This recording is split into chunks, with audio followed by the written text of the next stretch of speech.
Past life regression के दौरान subject अपने पिछले जीवन और इस जीवन के बीच का समय परलोक में बिताता है। ये एक ऐसा डायमेंशन है जहाँ मृत्यु के बाद लगभग हर आत्मा इसी स्थान पर पहुंचती है। अब उनके आध्यात्मिक स्तर पर डिपेंड करता है कि वो कहाँ समय बिताएंगे। ये सब बातें डोलोरेस कैनन अपनी किताब between death and life chapter 12 the general council में बताती है, जहाँ वो अपने सब्जेक्ट को पास्ट लाइफ रिग्रेशन में लेकर जाती है और उससे कुछ सवाल पूछती है।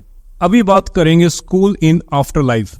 परलोक में एक ऐसा स्कूल जहां आत्माएं कुछ सीखकर और समझकर अगले जीवन की तैयारी करती है। लेकिन ऐसी बहुत सी आत्माएं होती है जो मृत्यु के बाद बिना कुछ सीखे और बिना अपनी गलतियों में सुधार करे अगला जन्म ले लेती है। वे थोड़ी जल्दबाजी करते हैं। अब आप ही अपने आसपास देख लीजिए कि एक समय के बाद लोग सीखना और समझना बंद कर देते हैं।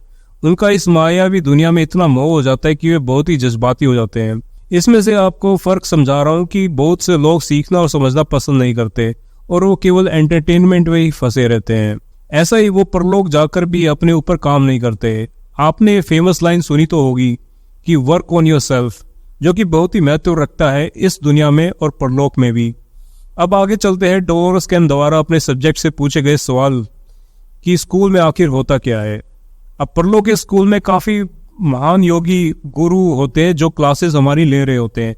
उसमें ऐसे ऐसी आत्माएं होती है जो बहुत ही उन्नत स्तर की होती है। अभी जो सब्जेक्ट पास्ट लाइफ रिग्रेशन के दौरान अपने अनुभव से बताता है कि आत्माएं परलोक के स्कूल में लेक्चर अटेंड कर रहे हैं। लेक्चर में जो टीचर है वो ये समझा रहे हैं कि हमारी इंद्रियां यानी सेंसेस को कैसे धोखा दिया जा सकता है और कैसे हम अपने इंट्यूशन पर भरोसा करें, यानी जो दिखता है वैसा होता नहीं है। सब्जेक्ट बताती है कि अपने साइकिक एबिलिटीज और इंट्यूशन पर काम करने से भौतिक दुनिया में जीना थोड़ा आसान हो जाता है, क्योंकि भौतिक दुनिया की माया हमें गुमराह करती है। इस धरती पर बहुत से लोग झूठ बोलकर आपका फायदा उठा लेते हैं, लेकिन अगर आप में ये क्षमता होगी कि आप जान सकेगी कि अगला व्यक्ति कैसी सोच रखता है, तो आप अपना बचाव कर सकते हैं। सब्जेक्ट बताती है कि इस जीवन का एक ही लक्ष्य होता है और वो है आध्यात्मिक विकास, और इसके लिए निरंतर सीखना और ज्ञान लेना अति आवश्यक है। अब एक और सब्जेक्ट का पास्ट लाइफ रिग्रेशन के दौरान डोलोरेस कैनन उससे पूछती है कि वो आफ्टर लाइफ में क्या कर रहा है। इस पर सब्जेक्ट जवाब देता है कि वो और कुछ आत्माएं एकत्रित होकर कुछ प्लानिंग और डिस्कशन कर रहे हैं। ये सभी आत्माएं पिछले जन्म से वे आपस में कार्मिक रूप से जुड़े हैं और वे जिस विषय पर बात कर रहे हैं उसमें कार्मिक समस्याओं पर काम करने को लेकर है। उनके साथ एक काउंसलर होता है जो उन एकत्रित आत्माओं को सलाह दे रहे हैं, और दूसरी तरफ एक आत्मा के साथ उनकी स्पिरिट गाइड भी होती है जो उनके साथ बैठकर प्लानिंग कर रहे हैं। इसमें हैरानी वाली बात नहीं है, क्योंकि हम सभी इस जीवन में आने से पहले प्लानिंग ही करके आते हैं। बाकी एक स्पिरिट गाइड सदा हमारे साथ रहता है जो हमारी मदद करता है, या हम जिसे बुलाकर उनसे कुछ सवाल पूछ सकते हैं, कुछ हेल्प ले सकते हैं। तो वैसे भी कभी ना कभी आपने महसूस किया होगा कि आपके साथ कोई ऐसी ताकत है या फिर ऐसी कोई शक्ति है जो आपकी मदद कर रहा है। अब मैं चैप्टर 13 पर ले चलता हूँ, जिसका टाइटल है जनरल काउंसिल। तो डोलोरेस कैनन अपने सब्जेक्ट से आगे सवाल पूछती है कि उसने और क्या देखा। तो सब्जेक्ट बताता है कि वे एक ऐसा एनवायरनमेंट है जहाँ किसी तरह की कोई दीवार या छत तो है ही नहीं, एक पूरा खुला आसमान है और एक नीचे फर्श है जो कि संगमरमर का बना हुआ है, और ऐसा प्रतीत होता है कि वो सांस ले रहा है या जीवित है। तो आसपास पिलर्स पे ही है और उस पिलर्स पे एक सुंदर नक्काशी की हुई है जैसे गोल्डन कलर की, और आसपास वॉयलेट कलर का एक एनर्जी फील्ड है और कुछ गोल्डन कलर का टच भी है। बेहद ही खूबसूरत और शांत वातावरण है। ऐसा वातावरण धरती पर कहीं नहीं मिलेगा। सेंटर में एक पोडियम है और सराउंडिंग में एक काउंसिल चैम्बर है जहां सभी उन्नत आत्माएं विराजमान बैठी है। ये चैम्बर ऐसा है जैसे आपने हैरी पॉटर में देखा होगा, लगभग एक ओपरा शो का स्टेडियम जैसा। इस चैम्बर के सेंटर में पूरा एक होलोग्राफिक प्रेजेंटेशन चल रहा है जहां हम अपनी जिंदगी की यादें एक मूवीज की तरह प्ले पर देख रहे हैं। जैसे हम वीडियो प्ले करते हैं टीवी पे या फिर कंप्यूटर पे, तो ऐसा एक प्रेजेंटेशन वहाँ पे लगा होता है होलोग्राफिक। हम सब वहाँ बैठे होते हैं जो कि एक मीटिंग चलती है जहाँ काउंसिल मीटिंग कहते हैं उसे। वैसे मैं आपको बता दूं एक आपको अलग इस टॉपिक से कि आत्मा का असली स्वरूप क्या है, आत्मा दिखती कैसी है। तो किसी ने कहा इसको एक ज्योति स्वरूप है, लेकिन सही मायने में ज्योति जो है आपने उसको एक लो मान लिया जो कि एक दिए पे चलती है। लेकिन इससे बेहतर आपको मैं बताता हूँ, हम सब आत्म स्वरूप है और हम एक सूर्य के समान है।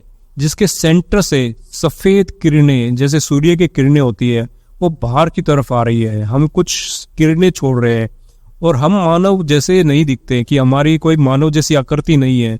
हम इसके बजाय हम एक बॉल ऑफ लाइट कहेंगे, और जिसका कोई फिक्स आकार नहीं है। वैसे आपने लगभग अगर कोई वीडियोस देखी हो, गोस्ट वीडियो देखी हो, तो एक बॉल ऑफ लाइट नजर आएगी जो कि किसी आत्मा की हो सकती है। तो ये हमारा असली स्वरूप है। अब काउंसिल मीटिंग में धरती के सुनहरे भविष्य के लिए प्लान बनाया जाता है। उन्हें अपना प्लान ब्रह्मांड के पर्पस के साथ मैच या अलाइन करना होता है, और इसके अलावा धरती पर बसे लोगों के कर्मों की बारीकी से जांच होती है। उन उन्नत आत्मा को धरती पर बसे लोगों के कर्म का पूरा एक जाल होता है, जिसे टेपेस्ट्री की तरह नजर आता है। अब टेपेस्ट्री क्या है? ये एक तरह के रंग बिरंगे धागों से बना एक सुंदर डिजाइन है, जैसे कपड़े पे एक डिजाइन ही बना देते, जिसमें झांकने से वहां परलोक में अगर उसे झांकेंगे तो आपको पता लगेगा कि हर एक के कर्म के बारे में और एक दूसरे को कैसे प्रभावित कर रहे हैं। यानी एक नेट बना हुआ है पूरा, और हमारे कर्म एक दूसरे को प्रभावित करते हैं।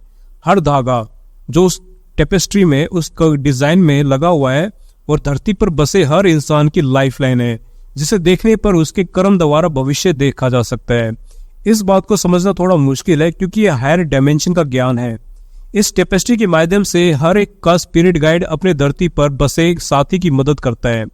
इस धरती पर हर इंसान अपने नेगेटिव कर्मों पर काम करने आए हैं, लेकिन कुछ लोग माया से इतना प्रभावित हो जाते हैं कि उन्हें अध्यात्म के सफर का बोध नहीं रहता।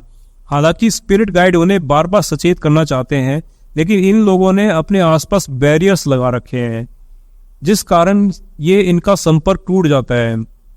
अब जो वहाँ पे काउंसिल मीटिंग होती है उस पूरे पोडियम में, तो वो हमारे एनलाइटमेंट के बारे में सोचती है कि हम सभी लोगों का एनलाइटमेंट कैसे हो, हम कैसे एक एक स्टेप ऊपर चलें।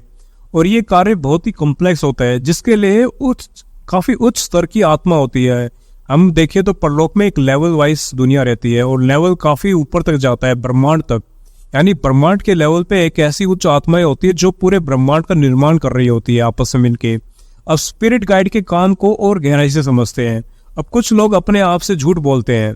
उदाहरण के तौर पे अगर किसी व्यक्ति में एक गलत इंटेंशन है किसी के प्रति, और उस गलत इंटेंशन को वो किसी तरीके से छुपा देता है, जैसे आजकल के छपरी वगैरह अपनी हवस को प्यार का नाम दे देते हैं, और इस प्यार की आड़ में किसी का शोषण करने लगते हैं।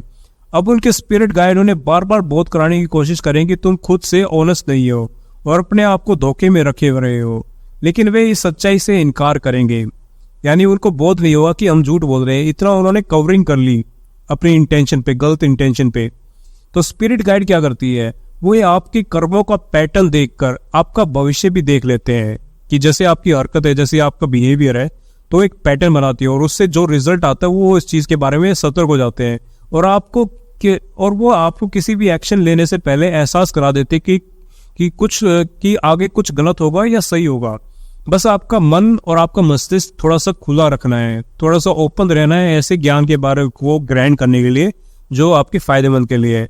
तो आज के लिए इतना ही। अगले वीडियो में इस चैप्टर 14 पर चलेंगे, जिसका टाइटल है द इम्प्रिंटिंग, और ये काफी इंटरेस्टिंग होने वाला है। धन्यवाद।